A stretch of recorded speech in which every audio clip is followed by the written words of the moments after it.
সুপ্রিয় দর্শক, আপনাদের সবাইকে আমন্ত্রণ জানাচ্ছি এনটিভি নিয়মিত স্বাস্থ্য বিষয়ক আয়োজন স্বাস্থ্য প্রতিদিন অনুষ্ঠানে।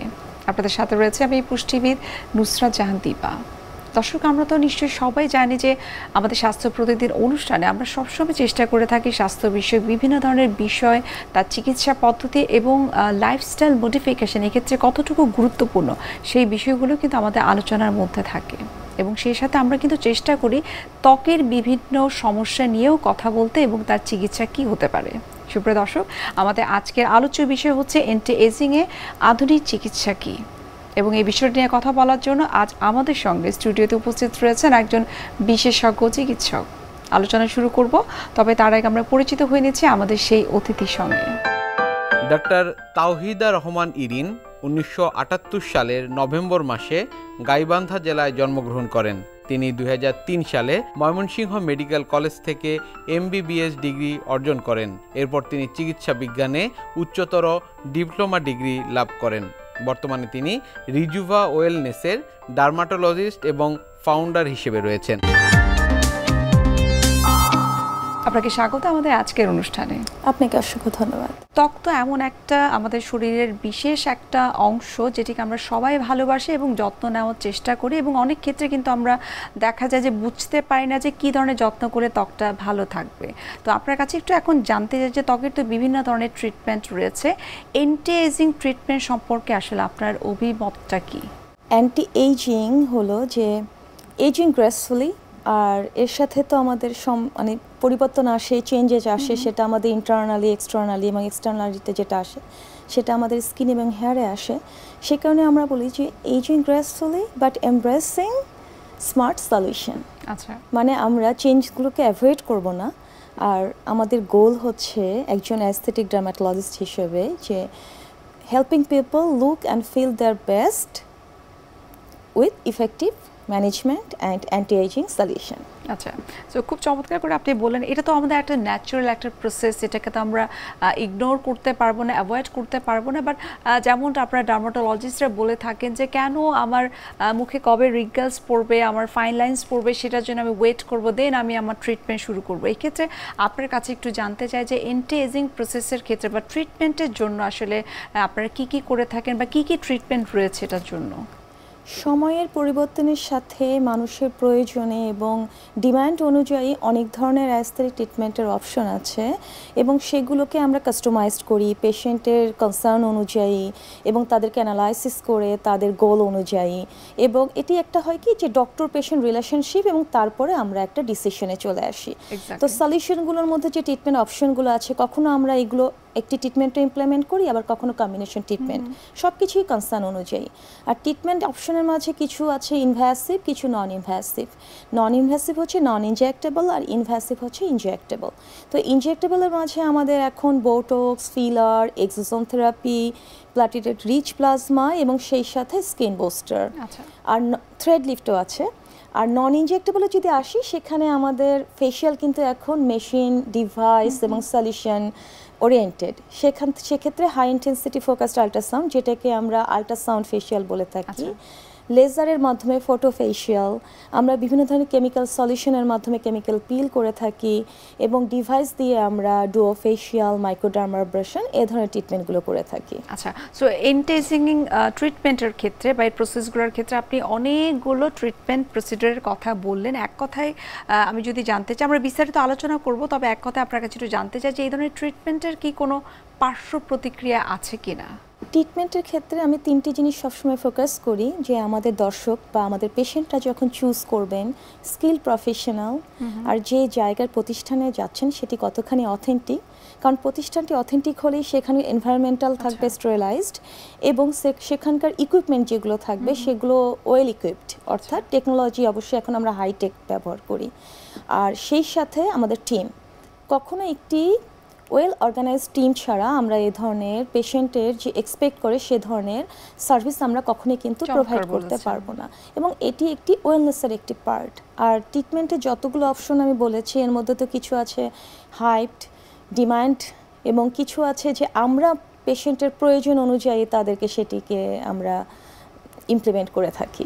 এন্টি-এজিং ট্রিটমেন্ট হিসেবে আপনি অনেকগুলো ট্রিটমেন্টের কথা বলছিলেন, যেমন বোটক্স, ফিলার, দেন থ্রেড লিফটিং এবং আপনি লেজার ফেশিয়ালের কথা বলছিলেন। এক্ষেত্রে আপনার কাছে একটু জানতে চাই প্রথমেই একটু বোটক্স সম্পর্কে, যে বোটক্স তো আসলে অনেকেই করতে চায়, স্পেশালি এখন তো আসলে আমরা যেহেতু সোশ্যাল মিডিয়াতে আমরা সেলিব্রিটিদেরকে দেখছি যে তারা বোটক্স করছে, তো বোটক্স সম্পর্কে একটু জানতে চাই যে বোটক্স আসলে স্বাস্থ্যের জন্য কতটুকু ভালো নাকি ক্ষতিকর, অথবা এটি করলে আসলে কতটুকু ইয়াঙ্গার লুকস ফিরে আসে?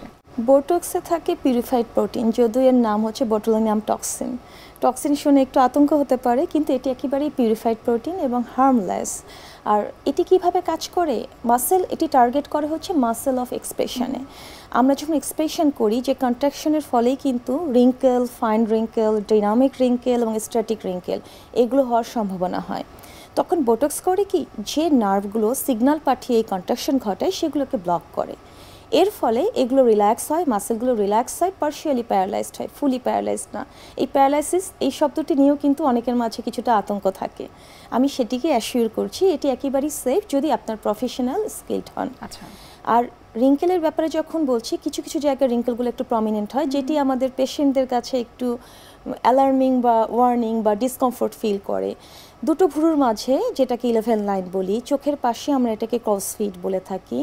কপাল উঁচু করলে যে ভাঁজগুলো হয়, অনেকেই কিন্তু দেখবেন যে ছোটবেলা থেকেই তাদের অভ্যেসই থাকে যে একটু ভ্রু কুচকে কথা বলে বা একটু কপাল উঁচু করে কথা বলে, এক্সপ্রেশন আসে। সেই হরিজন্টাল লাইনগুলো, একটু হাসলে একটু বানি লাইন, গামি লাইন, আমাদের ম্যাসেটার মাসল, যেমন আমাদের চোয়ালটাকে একটু স্লিম করতে চায়, ফেস স্লিমিং, আমাদের থুতনিতে বা চিনে একটু ডিম্পলিং হয়, আমাদের নেকে যে প্লাটিসমা মাসল আছে সেগুলোতেও রিঙ্কেল দেখা যায়, স্যাগিনেস দেখা যায়।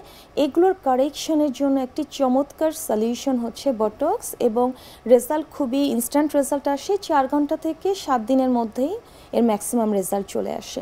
এরপরেও আমরা পেশেন্টকে টাচ আপের জন্য 1-2 সপ্তাহ পরে আসতে বলি, যদি কোনোখানে কারেকশন থাকে আমরা সেটি কারেক্ট করে দিই। এবং বলা হয় যে 30 মিনিটে 10 বছর কমিয়ে আনে বোটক্স, মানে এটি একটি আমাদের বলতে পারেন যে ম্যাজিক্যাল ট্রিটমেন্ট বলা যেতে পারে। কাইন্ডা। আচ্ছা, এই যে আপনি বোটক্স ট্রিটমেন্টের কথা বলেন, এক্ষেত্রে আসলে এটি সেশন কতদিন পর পর করতে? আপনি টাচ আপের কথা বলছিলেন যে কিছুদিন পরে টাচ আপের একটা দরকার যদি লাগে সেক্ষেত্রে আপনারা করে থাকেন, কিন্তু কত মাস কতদিন পর্যন্ত সেটির আসলে সেই বোটক্সটা স্টে করে?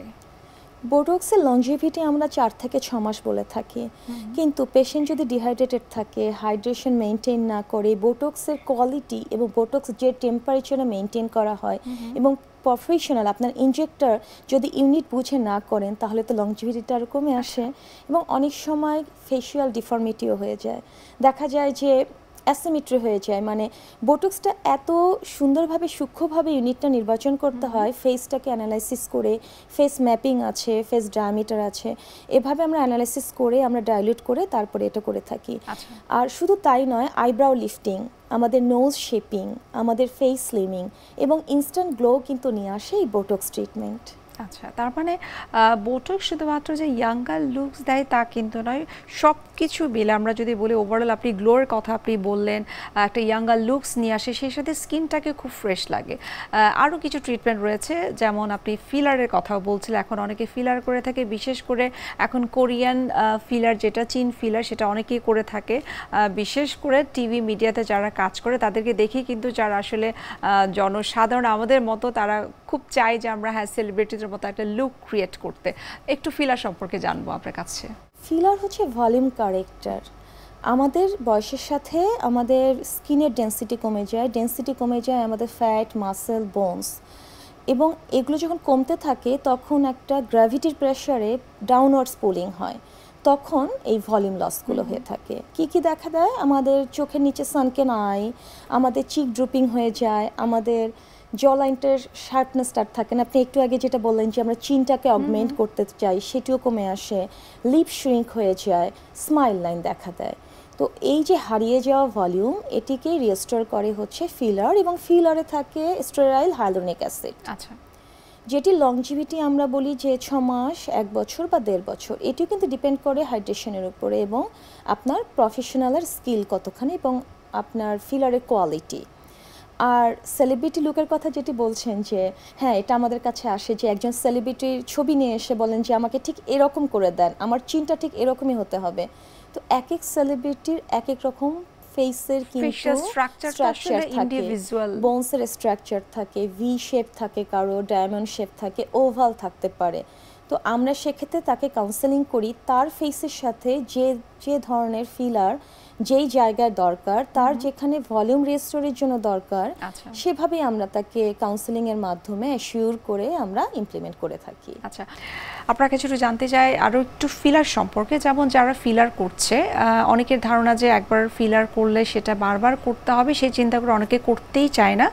কিন্তু আমরা যতটুকু জানি যে একবার ফিলার করলে যখন এই যে ফেসের একটা চমৎকার একটা চেঞ্জেস আসে, তখন কিন্তু তারা কন্টিনিউয়াস এটা করতে থাকে। তবে এক্ষেত্রে এটার সেশনটা বা ডিউরেশনটা আসলে কতদিন পর পর আপনারা সেশন নিয়ে থাকেন এবং ডিউরেশনটা আসলে কতদিন থাকে সেটার?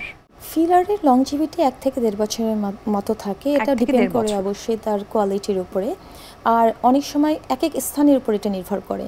অনেকে স্মাইল লাইন কারেকশন করতে আসলো আমাদের কাছে, তখন সেটি হয়তো 1.5 বছর 1 বছর থাকবে, কিন্তু স্মাইল লাইন কারেকশনের পর তার মনে হলো সে একটু লিপটাকে, তার শ্রিঙ্ক হয়ে গেছে, একটু ভলিউম করবে, একটু পাউটি লিফ করবে, তখন আবার তারা লিপটাকে টাচ আপ করার জন্য আসে, নোজ শেপিংয়ের জন্য আসতে পারে কিছুদিন পর পর। তো এক্ষেত্রে হয় কি যে এক একটা ফিলারের লংজিভিটি 1 থেকে 1.5 বছর হলো, এই 1 থেকে 1.5 বছর একই পেশেন্ট আমাদের কাছে কিন্তু মাল্টিপল সেশন নেয়, মাল্টিপল জায়গায়। তবে অনেক ক্ষেত্রে আমরা একটা সেশনের মাধ্যমে একই সাথে হয়তো লিপ, নোজ, স্মাইল লাইন করছি, আবার কখনো কখনো আন্ডার আই, পেশেন্টের ডিমান্ডের উপরে।